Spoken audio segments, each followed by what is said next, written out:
Kembali lagi di Sapa Indonesia Pagi, kita masih berbicara dengan sejumlah narasumber terkait dengan menjelang vonis dari para terdakwa dalam kasus pembunuhan Brigadir Yosua Huta Barat. Khususnya kita akan membahas mengenai vonis terhadap Richard Eliezer yang akan dijatuhkan pada tanggal 15 Februari 2023 atau pekan depan. Kita masih bersama Prof. Hipnu, ada Bang Edwin dari LPSK dan juga Bang Roni Talapesi, kuasa hukum dari Richard Eliezer. Ada pertanyaan mengenai atau pernyataan lah mengenai bahwa seharusnya Richard Eliezer sebagai penguak fakta dan orang yang akhirnya membuka tabir dari seluruh kasus ini. Kalau tidak ada Richard Eliezer, maka kita tidak akan pernah tahu, akan menjadi dark number, itu yang dikatakan, akan tertutup selamanya fakta-fakta yang sebenarnya terjadi dalam pembunuhan Brigadir Yosua. Sehingga hukuman bahkan dari tuntutan yang diterima oleh Richard Eliezer ini seharusnya lebih ringan daripada terdakwa lainnya. Nah, kita sudah sampai ke tahap menjelang vonis gitu. Dan tampaknya tuntutannya tetap tentu saja masih di atas terdakwa lain, hanya di bawah Ferdy Sambo saja. Vonisnya kalaupun mengikuti tuntutan berarti masih di atas terdakwa lain, hanya di bawah Ferdy Sambo. Yang saya ingin tanya, mungkin Bang Edwin dan juga Prof. Hipnu, adakah untungnya sekarang dalam posisi ini menghukum berat seorang Richard Eliezer? Bang Edwin. Ya tentu nggak ada untungnya, tidak ada untungnya buat penegakan hukum kita, karena citra penegakan hukum kita akan semakin berosot. Ya kita bisa sama-sama saksikan banyak tragedi di tahun 2002 terkait dengan penegakan hukum. Ya. Dan juga ada kita saksikan bersama beberapa penegak hukum malah kena dijadikan tersangka, ya. Baik di kejaksaan, di kepolisian maupun di pengadilan. Ya tentu ini bisa menjadi satu momentum buat penegak hukum untuk menunjukkan kesungguhan memperbaiki dirinya. Gitu. Jadi bahwa apa yang tadi disampaikan Bang Timothy sangat tepat. Kalau tidak ada kejujuran dari Richard, maka kita tidak akan menyaksikan pada hari ini Ferdy Sambo sebagai pelaku utama di dalam persidangan. Iya. Termasuk juga kita tidak akan menyaksikan adanya obstruction of justice. Gitu. Jadi dua hal itu kan terjadi karena ada kejujuran yang disampaikan oleh Richard. Sekarang kalau kita balik situasinya, seandainya Richard mau pasang badan, tentu saya yakin apapun permintaan Richard, istilah kata sekalipun Richard minta gunung, itu akan dipenuhi. Gitu. Gitu. Itu artinya kejujuran ini sudah melampaui kepentingan pribadi Richard untuk soal-soal yang bersifat materi. Yeah.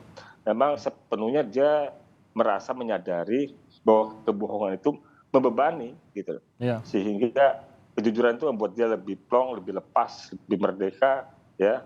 Dan itu yang harusnya memang kita hargai karena kita sama-sama punya nilai yang sama di semua negara juga, bahwa jujur itu suatu hal yang baik.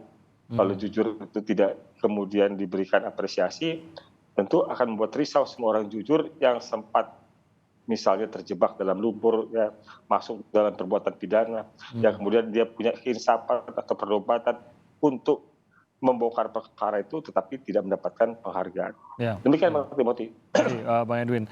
Nah, Richard ini ke belakang sudah membuka faktanya, ke depan apapun perlakuan terhadap Richard ini pasti akan menjadi presiden juga, akan dianggap demikian. Gitu. Jadi pertanyaan yang sama ke Prof. Hipnu, adakah yang diuntungkan khususnya hukum, iklim hukum, peradilan negara kita, adakah keuntungan yang didapatkan kalau memang menghukum berat seorang Richard Eliezer? Prof. Hipnu. Ya, saya sepakat dengan Pak Edwin. Jadi kalau kita menghukum berat itu suatu yang tidak signifikan ketika seseorang sudah seperti memberikan kontribusi, ya, lain dengan Sambo ya. Karena gini, kita agak ke belakang dikit Mas Timothy. Jadi kita sekarang ini kan ada 4 unsur yang sering saya katakan dalam due process of law. Ini suatu yang luar biasa peradilan ini. 1 unsur terkait dengan unsur terbuka untuk umum. Semua bisa melihat tanpa ditutupi. Itu kita bisa lakukan. Kemudian unsur yang kedua, unsur pembuktian. Semua sudah dilakukan, digital forensik, kedokteran forensik, psikologi forensik, semua dilakukan. Biayanya mahal loh Mas ini Mas, bukan murah loh ini. Ya. Ketiga, unsur pembelaan. Penegak hukum juga diberikan kewenangan yang luar biasa untuk memberikan suatu pendampingannya. Yang terakhir adalah independensi. Makanya independensi peradilan itu kita kawal dengan konsep amicus curiae tadi, baik secara kelompok, baik secara individu, baik secara unit-unit yang lain, itu kita kawal. Karena seheboh apapun dalam suatu peradilan, kuncinya adalah ada di independensinya. Oleh karena itu, kalau kita kembali pada si Eliezer, pemidanaan kita itu, politik hukum pidana itu bukan lagi sekarang pembalasan dalam hal RC. Bergeser dari retributif pembalasan ke rehabilitatif. Makanya kalau saya melihat, Eliezer kita anak muda, berpotensi bisa mengembangkan karirnya di kepolisian kalau memang belum pecat atau di luar yang lain. Oleh karena itu sangat rugi sekali kalau negara orang seperti Eliezer punya kemampuan, kalian masih muda, kok dipidana lama-lama. Ini nggak memberikan nilai lebih, dan apalagi terkait dengan hukum tadi. Oleh karena itu hal-hal yang seperti ini harus dipertimbangkan oleh pengadilan untuk bisa menjadikan bahwa jangan sampai menambah over capacity. LP itu sudah penuh sesak Mas dengan orang-orang seperti ini. Pertimbangan-pertimbangan itulah yang terkait dengan pemilahan masing-masing terdakwa itu, mana yang memang dukung berat, mana yang tidak, itu saya kira harus suatu yang jeli sekali demi masa depan anak bangsa. Jadi gitu, mungkin saya sedikit kalau saya tangkap bisa dikoreksi juga Prof. Hipnu. Ini hukum itu bukan hanya sekedar ingin menghukum lah, begitu ya, memberi balasan begitu. Tapi kan kita sudah selangkah di luar itu, makanya kita bukan di penjara tapi masuk ke pemasyarakatan. Yang jadi tujuan mungkin Prof. Hipnu lebih ahlinya, tapi yang saya tangkap adalah yang menjadi tujuan adalah memperbaiki seseorang agar bisa masuk ke masyarakat kembali begitu. Ada yang dihukum belasan tahun, 20 tahun tidak pernah mengakui dan tidak memperbaiki sikapnya juga. Tapi seperti ini mungkin menjadi contoh, tidak butuh masuk 1-2 tahun sudah mau mengakui, sudah mau jujur, membuka segalanya, menyatakan penyesalannya, meminta maaf dan sudah diterima maafnya, begitu ya. Jadi bukan masalah waktu gitu ya, Prof. Hipnu ya, tapi masalah pendewasaan itu. Iya, kedewasaan itu. Makanya di sini dalam suatu konsep peradilan Mas Timothy itu hakim bisa memprediksi apakah dalam waktu 2 tahun itu bisa kembali dengan baik. Kalau memang tidak kembali baik, diperpanjang dong. Karena seorang hakim, pengadilan itu bertanggung jawab apa yang diputuskan. Ketika seseorang dituntut 2 tahun misalkan, kok ternyata dalam bayangan pembuktian ini 2 tahun itu tidak bisa kembali ke masyarakat, bisa 4 tahun. Tapi kalau memang lihat suatu perkembangan di persidangan, anak ini jujur, baik, kenapa dihukum berat? Hukum yang ringan sebagai bentuk memenuhi asas keadilan dalam hukum. Karena bisa berpotensi untuk memberikan kontribusi kepada bangsa negara. Itulah yang perkembangan pemidaan sekarang itu dari retributif menjadi rehabilitatif. Ketika seseorang bisa kembali ke masyarakat, itu berarti tujuan pemidanaan bagus. Gitu. Oke, mungkin Bang Roni yang paling memahami. Apakah Richard Eliezer sudah sampai di tahap tersebut? Sudah bisa memang masuknya ke rehabilitatif, bukan lagi penghukuman tersebut? Ya, kalau konsep berpikirnya seperti Prof. Hipnu, jaksa penuntut umum mungkin tidak akan seramai ini ya, mengusik rasa keadilan dari masyarakat ya. Tetapi sekali lagi tampaknya jaksa ini belum memahami ya. Terus berulang kali kalau kita dengar ya bahwa Bapak Jaksa Agung itu sampaikan menggunakan hati nurani, melihat rasa keadilan yang ada di masyarakat. Tetapi dalam prakteknya dalam kasus Eliezer ini yang menimbulkan kekecewaan. Tetapi ya sudah. Sekarang kita proses sudah berjalan, kami tim penasihat hukum sudah melakukan pembelaan maksimal, kita sudah menghadirkan ahli, sudah menjelaskan posisi Richard Eliezer, dan ahli-ahli yang didatangkan ini bukan ahli yang sembarangan ya. Kalau kita lihat ada Prof. Frans Magnis Suseno, kemudian ada Lisa, ada Mas Reza Indragiri, ini menjelaskan posisi dari terdakwa Richard Eliezer. Sehingga fakta-fakta persidangan sudah terungkap, kemudian kita melihat bahwa ada potensi untuk Richard lepas, bahwa di dalam KUHP itu mengatur juga tentang penghapusan pidana. Itu sudah kita sampaikan Bang Timothy di dalam pledoi kita. Dan fakta-fakta persidangan juga pun ikut mendukung Bang Timothy. Bukan tidak ada alasan kita mengajukan namanya penghapusan pidana. Fakta persidangan ini yang berbicara. Jadi sudah terungkap dan selanjutnya adalah kita serahkan semuanya kepada majelis hakim. Karena ini memang yang sudah seperti ini prosesnya kan.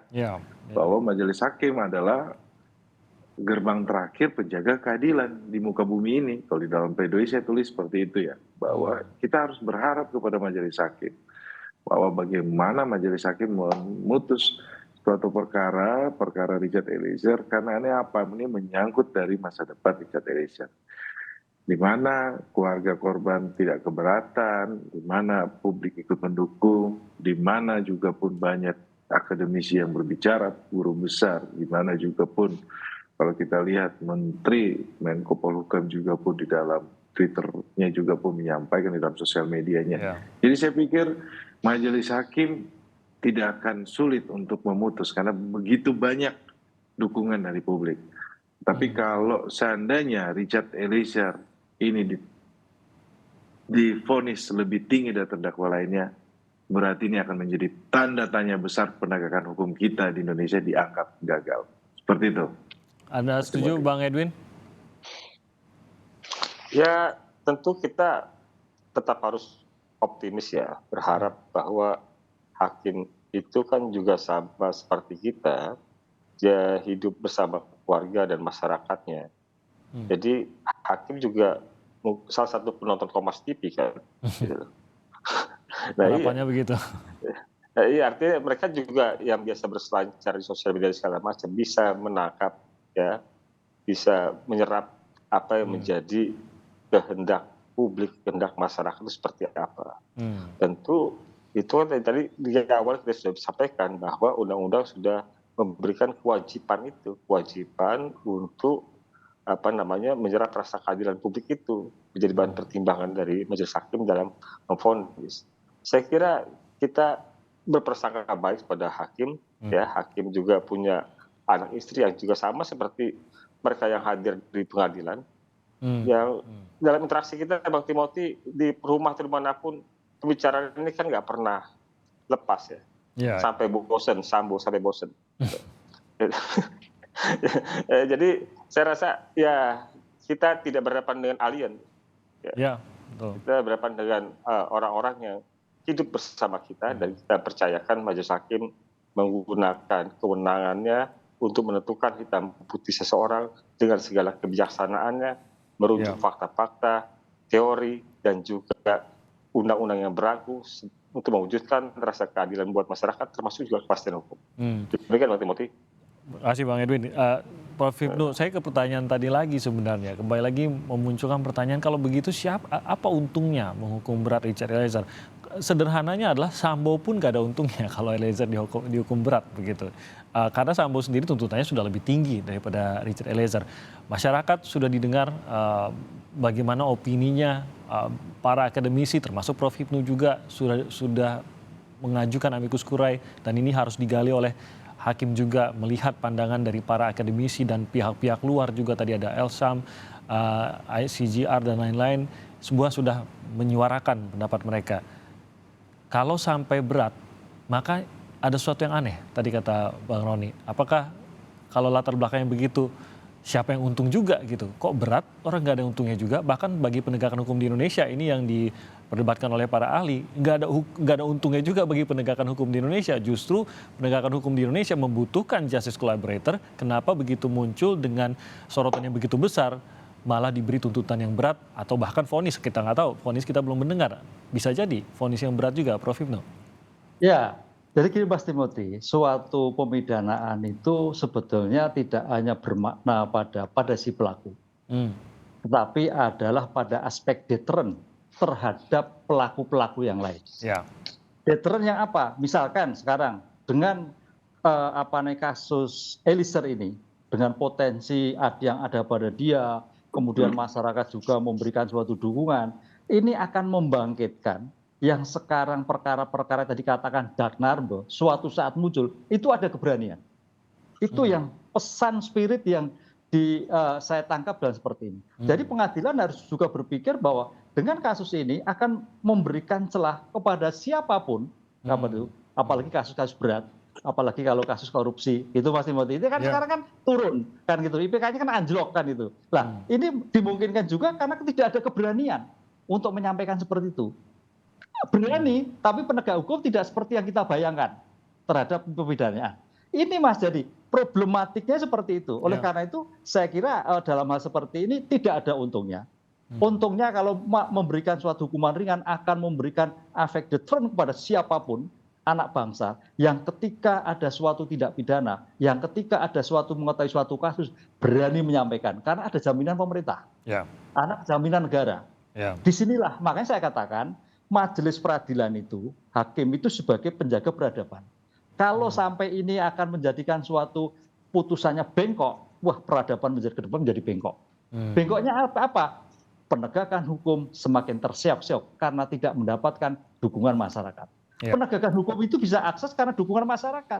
Dukungan masyarakat bisa karena masyarakat sebagai terpidana, masyarakat sebagai terdakwa, kooperatif dan sebagainya. Coba kalau dia tidak kooperatif, akan sulit Mas. Apakah itu seperti terus? Nah, itulah yang dikembangkan dalam peradilan-peradilan modern ke depan. Bahwa kita tidak hanya memidana, tapi juga justru aspek deterrent terhadap pemidanaan itu yang kita dapatkan terhadap putusan yang dijatuhkan. Iya.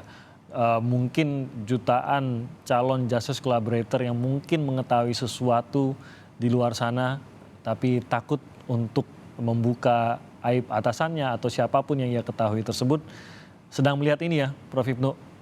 Kalau saya bersuara apakah negara akan melindungi saya? Mungkin begitu ya. Iya, betul. Itu yang menjadikan spirit terhadap undang-undang ini. Karena makanya tadi saya katakan kenapa lahirnya LPSK itu adalah roh adanya reformasi. Sebelum reformasi itu jangankan melaporkan, menyampaikan aja takut, sidang aja takut. Nah ini nggak bisa kalau seperti ini. Padahal kita harus mencari benar-benar kebenaran material. Nggak bisa Mas gitu. Gitu Mas. Ya, silakan Prof. Ya oleh karena itu konsep ini suatu momen yang sangat bagus. Bagus sebagai penegak hukum, termasuk masyarakat, termasuk politik hukum pemidanaan ke depan. Kalau ingin bahwa peradilan itu menjadi lebih baik. Begitu. Waktunya sayang sekali sudah habis perbincangan yang menarik dan saya berterima kasih atas waktunya Prof. Hipnu, Bang Edwin dan juga Bang Roni. Terima kasih banyak. Bang Roni, kita akan ikuti bagaimana jalannya persidangan vonis. Terima kasih Bang Roni, Pak Edwin. Pekan depan. Terima kasih Bang Timothy. Terima kasih Bang Edwin, Prof. Hipnu dan juga Bang Roni. Salam sehat, selamat pagi untuk Anda semua.